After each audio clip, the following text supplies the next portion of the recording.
Nagbabalik ang pagiging bad boy ni Calvin Abueva. Pinatikim ng siko si Justin Arana. Uminit si Jerick Ahanmisi sa 4-point line. Showtime ang import ng Magnolia. Magnolia Hotshots kontra sa Converge Fiber Xers. Natalo nga ang Hotshots sa kanilang unang game kalaban ng Meralco Bolts, habang ang Converge naman nga itinambakan nilang tira firma sa huli nilang laro. First quarter dunk nga kaagad para kay Glenn Robinson para sa unang punto sa laro. Sumagot naman sa kabila si Rakal ng isang tres. Nahuli nga dyan ang closeout ni Pauli. Naging back and forth nga ang opensa ng both teams sa mga early minutes. Nice pick and roll play na nagresulta ng dunk ni James Laput mula sa assist ni Pauli. Biglang init nga sa 4 points si Jerick Ahanmisi sa 9-minute mark, kung saan sa kauna-unahang pagkakataon sa PBA ay nagkaroon ito ng back-to-back 4-point shot para bigyan ng 9-point lead ang Magnolia. Pero agad ngang nagkaroon ng counter ang Converge, kung saan bigla silang gumawa ng 11-0 run para bawiin ang kalamangan sa hotshots. Dito na nga naging agresibo sa opensa ang import ng Converge na si Hapson. Quick athletic move para sa kanya. Iniwanan si Lucero sa kanyang spin move. Take over na nga offensively si Hapson. Pero late sa quarter ay nagkaroon ng personal run si Calvin Abueva, kung saan umiscore ito ng 7 points para bigyan ng 6-point lead ang kanyang kupunan after ng opening frame sa score na 24-18. Second quarter ay na-maintain ng Magnolia ang kanilang lamang sa mga early minutes. Patuloy nga ang pag-atake ni Glenn Robinson sa ilalim.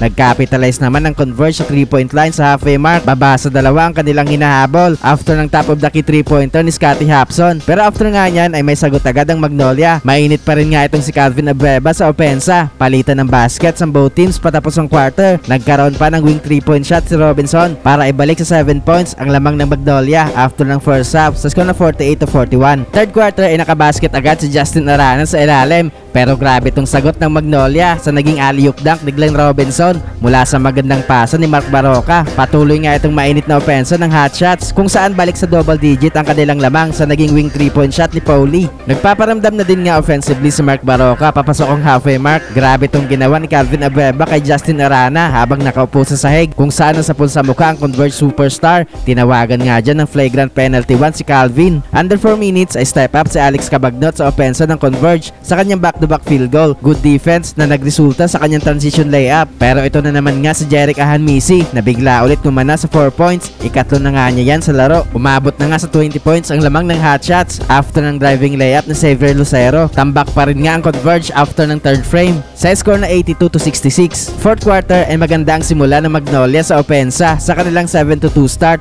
pero agad ngang nagkaroon ng counter ang Converge sa naging back-to-back 3-pointers ni Andrade. Pero hindi nga ma-maintain ng Converge ang kanilang mga small run, kung saan laging may sagot ang Magnolia sa kanilang mga baskets. Halfway mark ay nagkaroon ng big run ang Converge para ibaba sa 10 points ang kanilang hinahabol. Biglang init nga itong outside shooting ni Rakal, kung saan sa 2-minute mark ay tuluyan na nilang naibaba sa 5 ang lamang ng hotshots. Bumawi naman agad ang Magnolia after ng kanilang timeout. Balik ulit sa 10 points ang kanilang lamang sa naging wing 3-point shot ni Mark Baroka sa 1-minute mark. Na-maintain nga ito ng Magnolia hanggang sa mga huling segundo ng laro, kaya sa huli nga ay panalo pa rin ang Magnolia Hotshots.